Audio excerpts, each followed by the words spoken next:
Hello class 12 student, मैं are के त्रिपाठी। बच्चों, आज आप लोगों को मैं केमिस्ट्री के सेकेंड पार्ट में हेलो एल्केन्स और हेलो एरीन्स जो यूनिट 10 में है इसके बारे में बताऊंगा। हेलो एल्केन्स और हेलो एरीन्स हैं क्या, इसके बारे में देखिए लिखा है, डिफिनेशन है एलिफैटिक या एरोमेटिक हाइड्रोजन एटम्स का हैलोजन एटम्स द्वारा विस्थापन होने से एल्किल हैलाइड या एरिल हैलाइड, जिसे हेलो एल्केन्स और हेलो एरीन्स कहते हैं, ये प्राप्त होते हैं। तो जैसे एल्केन है, यहाँ पर RH कोई एल्केन है। इस एल्केन का हाइड्रोजन X का मतलब हैलोजन है, हैलोजन से रिप्लेस हो रहा है और यहाँ पर हैलोजन एटम जाकर के एल्केन के कार्बन से जुड़ जा रहा है। तो जो प्राप्त हुआ पदार्थ वो है हेलो एल्केन, हेलो एल्केन प्राप्त हुआ। इसी प्रकार से जैसे बेंजीन है C6H6 है, तो इसका एक हाइड्रोजन एटम रिप्लेस करता है हैलोजन और हाइड्रोजन के स्थान पर हैलोजन एडजस्ट हो जाता है, तो बन जाता है हेलो एरीन्स या एरिल हैलाइड। तो एल्किल हैलाइड और एरिल हैलाइड ये प्राप्त कहाँ से होते हैं, एल्केन या बेंजीन से। अंतर दोनों में क्या है कि हेलो एल्केन में जो हैलोजन एटम है एल्किल ग्रुप के उस कार्बन से अटैच होता है जिस पर sp3 हाइब्रिडाइजेशन पाया जाता है। मतलब sp3 हाइब्रिडाइज ऑर्बिटल, कार्बन के हाइब्रिडाइज्ड ऑर्बिटल से हैलोजन जुड़ता है, किसमें, हेलो एल्केन में। जबकि हेलो एरीन्स में sp2 हाइब्रिडाइज्ड कार्बन एटम से कोई हैलोजन जुड़ता है। अब जैसे एक एग्जाम्पल ले लेते हैं, मान लीजिए ये है आपका मेथेन CH4 और क्लोरीन रिएक्ट करता है सनलाइट में, इसको हैलोजिनेशन रिएक्शन में आप लिखते हैं। तो यहाँ से देख रहे हैं क्लोरीन इस मेथेन के इस हाइड्रोजन एटम को रिप्लेस कर दिया और ये हैलोजन आकर के इस कार्बन से जुड़ गया, तो ये बन गया क्लोरोमेथेन या मेथिल क्लोराइड, ये बन गया आपका, और यहाँ निकल गया HCl, ये मेथिल क्लोराइड प्राप्त हुआ। यहाँ पर जो होगा sp3 हाइब्रिडाइजेशन, तो ये क्लोरीन उस कार्बन से जुड़ा है जिस पर sp3 हाइब्रिडाइजेशन है। लेकिन वही बात अगर हम एरोमेटिक में कर दें तो जो ये बेंजीन है, बेंजीन यहाँ पर हाइड्रोजन है, इन सब पर हाइड्रोजन है, 6 हाइड्रोजन है।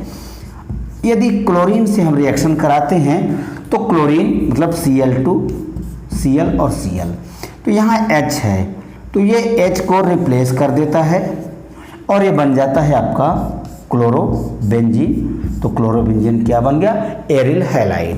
ये क्या बन गया, एल्किल हैलाइड, और ये बन गया एरिल हैलाइड, जिसको हम हेलो एल्केन बोलेंगे ये, और इसको बोलेंगे हम हेलो एरीन्स। तो आपको ये हेलो एल्केन्स और हेलो एरीन्स क्या हैं इसके बारे में समझ में आ गया होगा। देखिए एग्जाम्पल के तौर पर आपको हम देते हैं हेलो एल्केन्स के, जैसे मोनोक्लोरो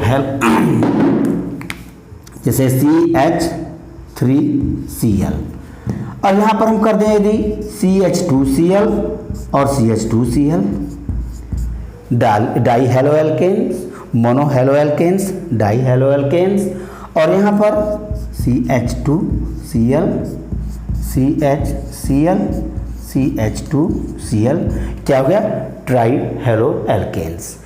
तो एल्किल हैलाइड और एरिल हैलाइड के बारे में आपको अच्छी तरह से समझ में आया। अब हम चलते हैं हेलो एल्केन्स के क्लासिफिकेशन पर कि हेलो एल्केन्स कितने प्रकार के होते हैं, किन किन आधार पर इनको क्लासिफाइड किया गया है। हेलो एल्केन्स और हेलो एरीन्स के बारे में जानकारी आप लोगों को मिल गई। अब हम आगे चलते हैं क्लासिफिकेशन पर। देखिए हेलो एल्केन्स और हेलो एरीन्स को ये 3 भागों में क्लासिफाइड किया गया है।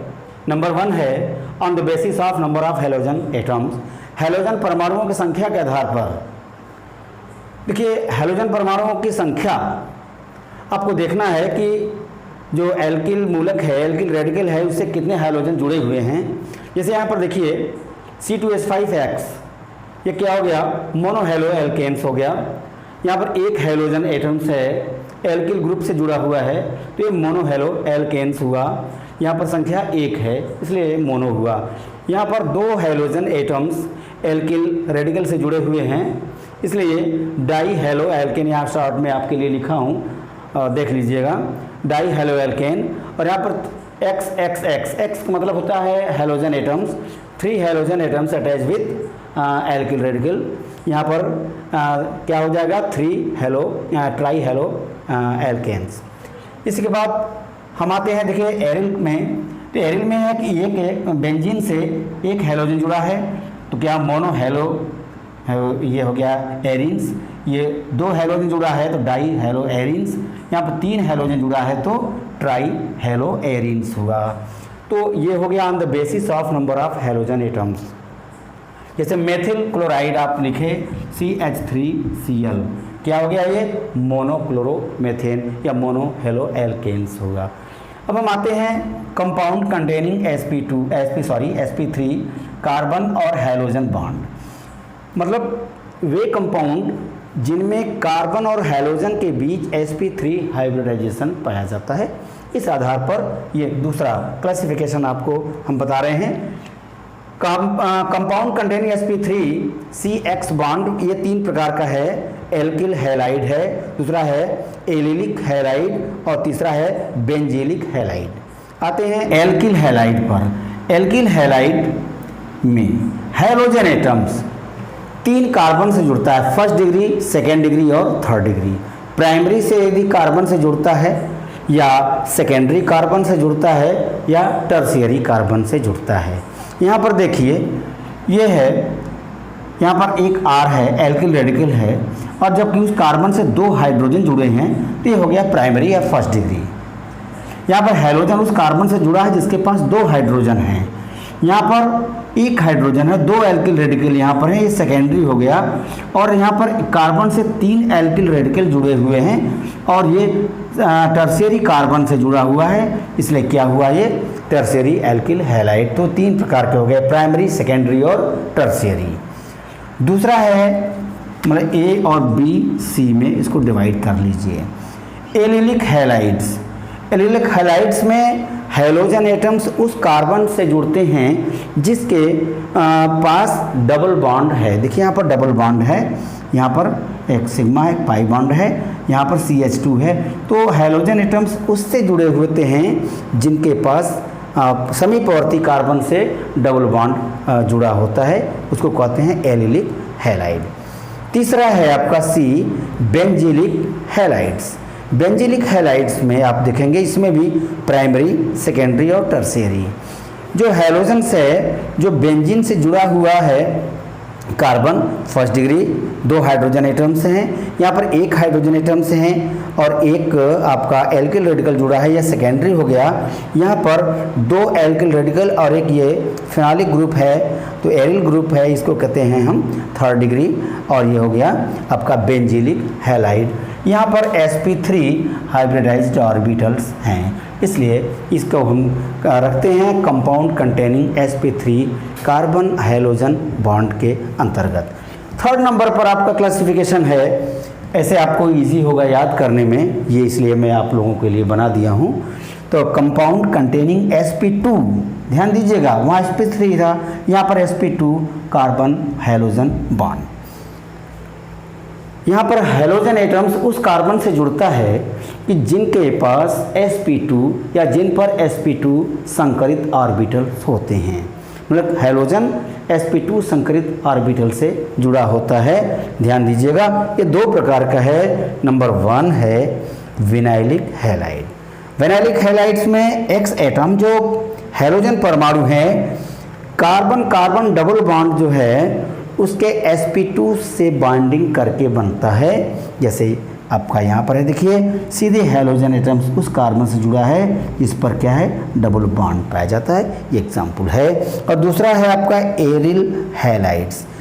Hydrogen atoms attach with sp2 hybridised carbon atoms in the aromatic ring में, बेंजीन वलय में, जैसे एरोमेटिक रिंग में उस कार्बन से जुड़े होते हैं जिस पर sp2 संकरण पाया जाता है।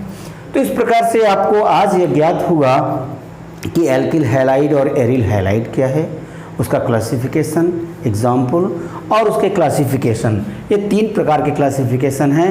आपको आसानी से समझने के लिए हम इस प्रकार से कैटेगरी में इसको हम डिवाइड किए हैं on the basis of number of halogen atom. Second है compound containing sp3 carbon halogen bond. Number 3 है carbon compound containing sp2 carbon halogen bond.